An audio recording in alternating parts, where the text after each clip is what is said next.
Champions ট্রফিতে নিজেদের দ্বিতীয় ম্যাচে মাঠে নামবে বাংলাদেশ। প্রতিপক্ষ নিউজিল্যান্ড। আগের বছর এই পাকিস্তানে বেশ কিছু সুখস্মৃতিও আছে।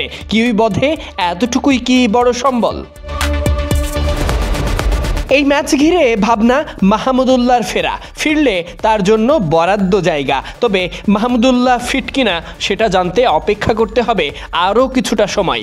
ম্যাচ পূর্ববর্তী সংবাদ সম্মেলনে টাইগার কোচ ফিল সিমন্স ভাবনা নতুন দিনে নিজেদের কাজটা করতে পারা, তবে স্কোয়াড সাজাতে রিয়াদকে নিয়ে করছেন অপেক্ষা। অনেক চিন্তাই করছি রিয়াদ ফিট আছে কিনা, এটা সবার আগে দেখছি। এরপর কিভাবে দল ব্যালেন্স করব, আজকে ফিটনেস টেস্ট করাবো। প্র্যাকটিস শেষে জানা যাবে। প্র্যাকটিস শেষে উইকেট দেখে সব কিছু ফাইনাল করব।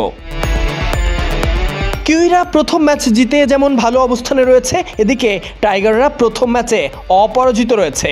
সাম্প্রতিক ফর্ম কিংবা শক্তিমত্তা সব দিক বিবেচনায় টাইগারদের চেয়ে ঢের এগিয়ে নিউজিল্যান্ড। আগের ম্যাচে দুবাইয়ে ছিল ব্যাটিং ধস, এখানে কি রান করতে পারবে টাইগাররা? পাকিস্তানের উইকেট ব্যাটিং সহায়ক, এখানেও হতে পারে রান বন্যা। তবে টাইগারদের কি ভাবনা? গত 5 ম্যাচে আমরা কয়েকবার 300 পার করেছি, ফলে আমাদের সেই সামর্থ্য রয়েছে। গত ম্যাচে শুরুটা ভালো করিনি, তাই 200 এর কাছে আটকে গিয়েছি। ভালো শুরু পেলে সম্ভব। রমজানের বাজারের লিস্টে এসপি আছে তো? চাপের ম্যাচে কিউই বধে রান করতে হবে রীতি আছে। টাইগাররা বড় দলের বিপক্ষে লড়াই করে। চ্যাম্পিয়ন্স ট্রফিতে সেটা কি আরও একবার দেখা যাবে? এই টুর্নামেন্টে সব ম্যাচই চাপের ম্যাচ। বিশ্বসেরা 8টি দল এখানে এসেছে, ফলে প্রত্যাশা করবেন যে সব ম্যাচই একই রকম হবে। হ্যাঁ, তারা বেশ ভালো ফর্মে আছে। কালকে নতুন দিন, আমরা চেষ্টা করব যেন তারা অতটা ভালো করতে না পারে।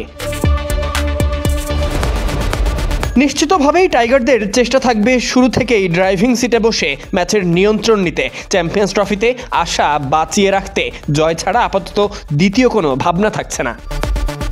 সাদিক আহমেদ সানি, বিডি ক্রিক টাইম।